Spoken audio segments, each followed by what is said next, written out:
কিছু কিছু মেয়ে আছে বা কিছু কিছু ছেলে আছে যারা স্টোরিটা শোনার পরে অনেক জিনিস বুঝতে পারবেন বা শিখতেও পারবেন। এমন অনেক মেয়ে আছে তারা ফার্স্ট টাইম বলে যে আমি ওই ছেলেটাকে দেখতে পারি না, আমি ওই ছেলেটাকে পছন্দ করি না, আমি কখনো কোনো ছেলের সাথে কথা বলি নাই, বা আমার ফ্যামিলি আমাকে এমন শিক্ষা দেয় নাই, আমার ফ্যামিলি অনেক স্ট্রেট ফরওয়ার্ড ইসলামিক মাইন্ডেড, তো আমি কোনো ছেলের সাথে রিলেশনশিপে কখনো যাব না। তো ওইরকম মেয়েরা এমন এমন কাজ করে যেটা হয়তো গল্পটা শোনার পর আপনারা বুঝতে পারবেন। মেয়েটার সাথে ফেসবুকের মাধ্যমে একটা মহিলার পরিচয়, যে মহিলাটা মানে একজন সোলজারের বা একজন আর্মির ওয়াইফ ছিল। তো ওই ফেসবুকে পরিচয় হবার ক্ষেত্রে ওই মহিলার সাথে একটা ভালো বন্ডিং হয়ে যায়, বন্ধুত্ব হয়ে যায়। তো ওই মহিলা কি করে, মেয়েটার একটা গ্রুপের মধ্যে অ্যাড করে, এবং ওই গ্রুপের মধ্যে আরও কিছু মেয়ে থাকে, ছেলে থাকে, বুঝতে পারতেছেন। তো মেয়েটা নিজের কথা যে সে প্রথমে এটাতে অ্যাড হতে চায় নাই, তাকে জোর জবরদস্তি এখানে অ্যাড করানো হয়েছে, এবং সে অডিও কলে থাকতো এখানে, সে কখনো ভিডিও কলে যায় নাই। তো ওই গ্রুপের মধ্যে একটা ছেলে মেয়েটাকে না দেখেই, না জেনেই মেয়েটাকে অনেক বেশি লাইক করে এবং তাকে পছন্দ করে। মেয়েটা নিজের পার্সোনাল ইনবক্সে গিয়ে টেক্সট করা শুরু করে, তাকে বিরক্ত করা শুরু করে, কিন্তু মেয়েটা কখনো তাকে পাত্তা দিত না। এটা মেয়েটার বক্তব্য। এরপরে যাই, মেয়েটা বলতেছে যে মানে সে যদি গ্রুপ থেকে বাইরে যেত, ওই মহিলাটা তাকে আবার গ্রুপে অ্যাড করাতো, এবং এভাবেই চলতে চলতে একটা সময় গিয়া ওই ছেলেটা তাকে ইমোশনালি কথাবার্তা শুরু করে, এবং অনেক অনেক বেশি মেসেজ করা, অনেক বেশি তাকে ডিস্টার্ব করা শুরু করে। তো মেয়েটা তাকে একদিন বলে যে দেখো, আমি এমন করে কখনো বিয়ে শাদী হবে না, আমি কোনো রিলেশনশিপে যাব না, তুমি যদি পারো, তোমাদের বাড়ি কোথায় দূরে আর আমাদের বাড়ি কোথায়, তো এটা কখনো পসিবল না, ঠিক আছে, আমার ফ্যামিলি এটা মানবে না। তুমি যদি চাও, এমনটা হতে পারে যে আমার এলাকাতে তোমাকে এসে বাসা ভাড়া করে হলে থাকতে হবে, আমি তোমাদের এলাকা যাব না। এমন হতে পারে যে তুমি ঘর জামায় থাকতে হবে। ছেলেটা ওইটাতেও রাজি হয়ে গেছে। দেন এরপরে মেয়েটা স্টেপ বাই স্টেপ কথা বলতে থাকে তার সাথে। মেয়েটাকে কখনো দেখেও না ছেলেটা, কিন্তু তো যেই মহিলাটা গ্রুপের মধ্যে অ্যাড করেছে, ওই মহিলাটা নাকি মেয়েটাকে ফোর্স করছে যে একদিন ভিডিও কলে আসার জন্য। তো মেয়েটা রাজি না, বাট তারপরও সে আসছে। কথাটা বুঝিয়ে না আপনার, সে রাজি না, বাট তারপরও সে ভিডিও কলে আসছে। আসার পরে ওইখানে ছেলেটা তাকে দেখার পর তো আরো ফিদা হয়ে গেছে, আরো পাগল হয়ে গেছে। দেন এরপরে তাদের মধ্যে টুকটাক কথাবার্তা চলতে থাকে। এর মধ্যে মেয়েটা কি করে, এই ছেলের সম্বন্ধে তার একটা বান্ধবীর কাছে বলে, অনেক কাছের একটা বান্ধবীর কাছে বলে যে একটা ছেলে আমার জন্য এমন এমন অনেক বেশি পাগলামি করতেছে, আমি কি করবো বুঝতে পারতেছি না, আমি যেই শর্ত দিচ্ছি ও রাজি হয়ে যাচ্ছে, আমি যেমন কথা বলতেছি ও রাজি হয়ে যাচ্ছে। তো ওই বান্ধবীটা বললো যে দেখ, তোর যে ফ্যামিলি এটাতে কখনো রাজি হবে না, আর এমন ভালোবাসার মানুষও জীবনে দ্বিতীয়বার আসে না, তুই নিজে চিন্তা করে দেখ কি করবি। এরপরে যে ওই ছেলেটা কি করলে, মেয়েটার একটা বান্ধবীর মাধ্যম থেকে মেয়েটার নিজের বাবার নাম্বার নিয়ে ফেলছে। বাবার নাম্বার নিয়ে ছেলেটা সরাসরি মানে মেয়েটার বাবাকে কল দিয়ে মানে তার মেয়েকে পছন্দ করে অ্যাকসেপ্ট এগুলো বলা শুরু করছে। তো মেয়েটার বাবা ফার্স্ট টাইম এই বিষয়টা জানছে। জানার পর ওই দিন মেয়েটার সাথে অনেক রুডলি বিহেভিয়ার করে। পরে মানে মেয়েটা সরাসরি তার বাবার থেকে ফোনটা নিয়ে বলে যে আপনি কি আমাকে দেখছেন, বলে যে না। আপনার সাথে কি আমার কথা হয়েছে, ছেলেটা বলতেছে যে না। এটা করে মানে মেয়েটার বাবার সামনে মেয়েটা ক্লিয়ার হয়েছে যে তার কোনো এখানে দোষ নাই, ছেলেটা নিজেই তার বাবাকে কল দিছে এবং তার বাবার সাথে কথা বলতে থাকে। কথা বলতে বলতে এরপরে যায় তার বাবার সাথে একটা ভালো বন্ডিং ছেলেটা ফার্স্ট অফ অল তৈরি করে। এরপরে যাই, ছেলেটা কি করে, নিজের ফ্যামিলির কাছে মানে নিজের মায়ের কাছে এই ফ্যামিলির নাম্বারটা দেয়। এরপরে যায় ছেলেটার মা মানে এই মেয়ের মা বাবার কাছে ফোন করে আপনাদের মেয়েকে আমরা ঘরের বউ করবো, এটা করবো সেটা করবো, অনেক কথাবার্তা বলা শুরু করে। তো ধীরে ধীরে মানে ফ্যামিলিকে গলায় ফেলছে ছেলেটা আগে দিয়া। কথাটা বুঝিয়েন। এরপরে যে এর মধ্যে মেয়েটাও মোটামুটি ছেলেটার সাথে কথাবার্তা কন্টিনিউ শুরু করে দিচ্ছে, কথা বলা। যেহেতু তারা বিয়ে শাদী করবে, ছেলেটার ফ্যামিলিও রাজি, মেয়েটার ফ্যামিলিও রাজি হয়ে গেছে। এরপরে যা কথাবার্তা বলা কন্টিনিউ শুরু হয়ে গেছে, ছেলেটা তার প্ল্যানে সাকসেসফুল হয়ে গেছে। কথাটা বুঝিয়েন। এর মধ্যে ফ্যামিলিগতভাবে বিয়ে হবে, বাট এটার জন্য আরো টাইম আছে। ছেলেটা 3টা মেয়েটাকে কথা বলছে, যে 3টাই ছিল মিথ্যা।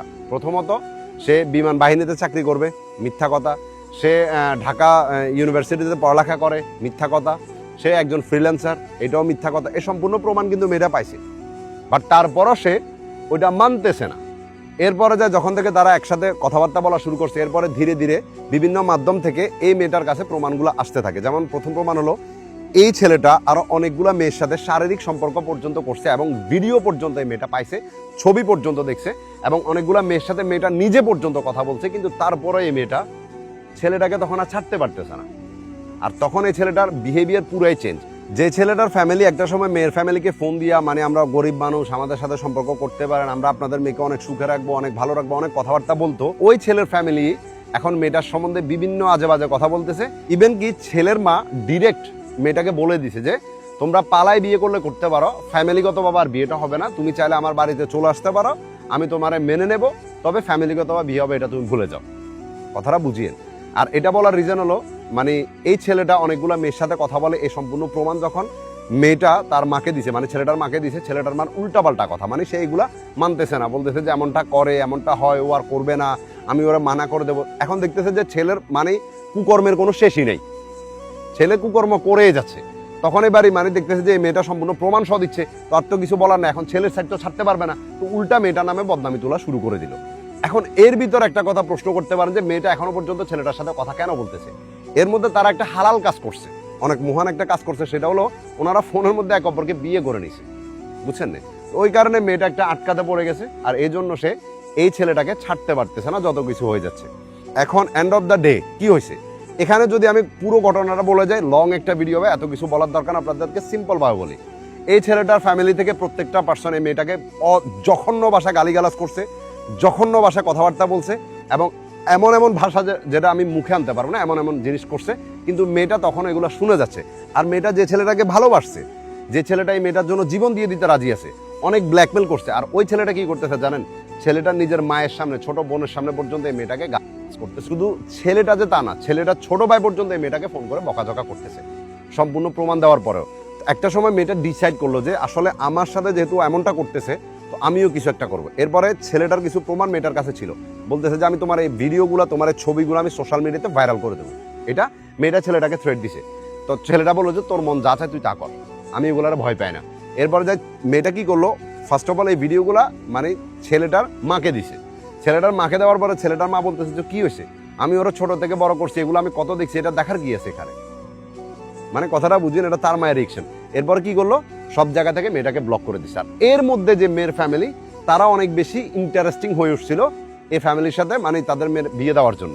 অথচ মেয়ের কথা অনুযায়ী মেয়ের ফ্যামিলি কিন্তু অনেক হাই রেঞ্জের, তাদের ফ্যামিলির প্রত্যেকটা পার্সন সরকারি জব করে, তো তাদের একটা লেভেল আছে। কিন্তু এখন এই মেয়ের কথা অনুযায়ী এই মেয়ের ফ্যামিলি নাকি ওদের কাছে মানে নিজের মেয়েকে বিয়ে দেওয়ার জন্য পাগল হয়ে আছে। আমি বুঝতেছি না যে তোমার গল্পটা প্রথম থেকে শোনার পরে আমি চিন্তা করতেছি যে তুমি কি গাদা না বোকা, না তোমার কি বলবো এটা আমি জানি না। একটা কথা হলো কি, আমি যদি কারোর সাথে কথা না বলতে চাই আমি বলবো না, পুরো দুনিয়া একত্রিত হয়ে গেলে আমার মানে কারো বাপের সাহস নেই যে ওর সাথে আমার কথা বলাবে। তোমার ওই মহিলাটা তোমার কি এমন লাগে যে সে তোমার গ্রুপের মধ্যে অ্যাড করেছে, তুমি অ্যাড হয়ে গেলা, ওখান থেকে তুমি বের হতে পারো না, গ্রুপ থেকে লিভ নিতে পারো না, ওটা জানতে পারো না ওই মহিলাটা তোমার কে? তুমি দেখতেছো যে ওইখানে একটা ছেলে তোমার ডিস্টার্ব করতেছে, একটা ছেলে তোমার অনেক আজে বাজে কথা বলতেছে, তুমি যদি পছন্দই না করতো এখান থেকে বেরিয়ে যেতে পারতা কেন? কিন্তু তুমি বাইরে না কেন? তোমার ভালো লাগছে। আর তোমাদের মতো মেয়েদের এই একটা সমস্যা, তোমরা বলো যে আমি ওর সাথে কথা বলতে চাই না, তো তুমি না চাইলে কথা কে বলছে? আমি যদি তোমার টেক্সটের রিপ্লাই না দিই, চাই তুমি আমার থেকে রিপ্লাই নিয়ে দেখাও। আমি যদি তোমার মেসেজ সিনই না করি, আমি যদি তোমাকে ব্লক করে দিই, তুমি আমার সাথে কথা বলে দেখাও যদি পারো। কত বড় সাহস আছে তাই দেখাও। ওইটা তুমি করো নাই, তো তোমার ভিতরেও কমজোরি ছিল। তুমি নিজে ওই ছেলেটার সমস্ত কিছুই, তুমি বিয়ের আগেই সব কিছু জেনে গেছো ছেলেটার সম্বন্ধে, কিন্তু তারপরে তুমি লেগে আসো, একদিন না একদিন ঠিক হবে, একদিন না একদিন মানে ভালো হয়ে যাবে একটা আশা নিয়ে। এখন দিন শেষে কি হলো, ছেলের ফ্যামিলি বলতেছে যে এই মেয়েটাকে তাদের বউ করে নিবে না, বা ছেলেটাও এখন আর তার সাথে কোনো রকম কন্ট্যাক্ট বা যোগাযোগ রাখতেছে না, আর মেয়েটা বসে বসে কান্না করতেছে, অসুস্থ হয়ে যাচ্ছে। আমি তোমাদেরকে স্টোরিটা থেকে একটা কথা বলি শুনো, ছেলে, যে কোনো ছেলে যদি তোমার সাথে মিথ্যা কথা বলে, ওইটা যে কোনো মেয়ে সর্বোচ্চ 1 সপ্তাহের ভিতরে ধরতে পারে। 1 সপ্তাহ সময় লাগবে, এর ভিতরে মেয়েটা ধরে ফেলতে পারবে যে এই ছেলেটা আমার মিথ্যা কথা বলতেছে সব কথা। কিন্তু তারপরে তুমি যদি এটা না মানো, এটা তোমার ব্যক্তিগত বিষয়। এমন ছেলেদের থেকে তো 100% দূরে থাকা দরকার যারা গ্রুপিং করে, এমন মেয়েদের থেকেও দূরে থাকা দরকার যারা গ্রুপিং করে। আমি মনে করি যে তোমার কি এমন দরকার হয়ে গেছে যে তোমার সোশ্যাল মিডিয়াতে একটা গ্রুপ খুলে আজে বাজে ছেলেদের সাথে, আজে বাজে মেয়েদের সাথে তোমার এখানে যোগাযোগ করতে হবে, কন্ট্যাক্ট করতে হবে। ওইসব ছেলেরা কোনোদিন ভালো না, ওইসব মেয়েরাও কোনোদিন ভালো না যারা গ্রুপিং করে। আমি গ্যারান্টি দিব তোমারে, গ্রুপের মধ্যে একে অপরকে চিনে না জানে না এমন এমন একটা বিহেভিয়ার করবে, কিন্তু গ্রুপের বাইরে গিয়ে ইনবক্সে একে অপরের সাথে এমন ভাবে চ্যাটিং করবে যেটা তুমি কল্পনাও করতে পারবে না। আর এই ধরনের মেয়ে বলো, এই ধরনের ছেলে বলো, এরা কখনো লয়াল হয় না, 100% গ্যারান্টি। ওদের কথা বলতে বলতে একটা অভ্যাস হয়ে গেছে, আর এই জন্য গ্রুপিং করে। গ্রুপিং করা মেয়েরা কোনো দিনও ভালো হবে না, গ্রুপিং করা ছেলেরাও কোনোদিন ভালো হবে না। আর যারা গ্রুপের মধ্যে ঢুকবে তাদের জীবনে এমন কিছু হবে। ওইখানে তোমার জন্য যে কোনো একটা ছেলে স্কোপ পেরে বসে আছে, তার কাজই হলো এটা যে কোনো মেয়ে একটা নতুন করে আসবে, আমি তাকে টার্গেট করবো এবং তাকে ইমপ্রেস করার জন্য সবকিছু আমি করবো, এবং সে ওইটা করে। আর করার পরে যখন তুমি পটে যাও, যখন তোমার থেকে সবকিছু তার নিয়ে যাওয়া হয়, তখন তোমার এমনভাবে ছুঁড়ে ফেলবে যে মানুষ একটা টিস্যুকে একবার ডাস্টবিনে ফেলে, তোমার তাও ফেলবে না, নর্দমার মধ্যে ফেলে দেবে। না পারবে কাউরে বলতে, না পারবে নিজে সহ্য করতে। এই ছেলেটা কিন্তু মেয়েটার বাড়িতেও আসছিল, এবং বাড়িতে এসে নিজের মানে একদম জামাই আদর পেয়ে গেছে। তো আই ডোন্ট নো তাদের মধ্যে আর কি কি হয়েছে, তবে আমি এতটুকু একটা কথা বলবো, যদি তুমি কথা না বলতা তাহলে ছেলেটা তোমার সাথে কথা বলতে পারতো না। তোমার বুঝার দরকার ছিল যে একটা ছেলে আমার দেখেই নাই, জানে না, আমার কণ্ঠ শুনে এতটা পাগল হয়ে গেছে। ওই ছেলে কি জীবনে কখনো মেয়ের কণ্ঠ শুনে নাই? ও আরো 1000টা কণ্ঠ শুনছে। ওর ভিতরে ওই নলেজটা আছে যে একটা মেয়েরে কেমনে ইমপ্রেস করতে হবে। ওই গ্রুপের মধ্যে তোমার কেন থাকতে হবে যেখানে তুমি পর্দা করতেছো তোমার কথা অনুযায়ী, তুমি তোমার চোখ তুমি কাউকে দেখানো, ওখানে তুমি যে ফেস দেখাইতেছো ওই মহিলাটার কথা কে এমন? ওই মহিলাটা নিজে শুধরায় যাও। একটা কথা বলে, যেসব মেয়েরা কথাগুলো বলো, নিজে শুধরায় যাও। নিজের জন্য, নিজের জেনারেশনের জন্য, সবকিছুর জন্য ভালো হবে, বুঝতেছো? আর যেটা হয়ে গেছে ওটাকে এখানে বিয়ান করে দাও। ওই ছেলেকে ব্ল্যাকমেল করা, ছেলেদের ব্ল্যাকমেলে কিছু আসে যায় না, মেয়েদের আসা যায়। এই জিনিসটা আগে মাথার মধ্যে ঢুকাও। ছেলেদের এগুলাতে কিছু আসে যায় না, মেয়েদের আসে। তো জাস্ট তোমার জন্য এতটুকু বলবো যে সব জায়গা থেকে ব্লক করে নতুন করে একটা সিম নাও, নতুন করে সবকিছু শুরু করো। ওই ছেলের কথা ভুলে যাও যদি নিজের ভালো চাও, বুঝতেছো? আর যদি ভালো না চাও তো আরো গ্রুপিং করতে পারো, আরো গ্রুপটা থেকে বেরো, ওই মহিলাটাকেও ব্লক করো। যে মহিলা নিজের হাজবেন্ডকে রেখে বিভিন্ন ছেলের সাথে কথা বলো, ওই মহিলা আর কিসের ভালো? ভালো থাকবা।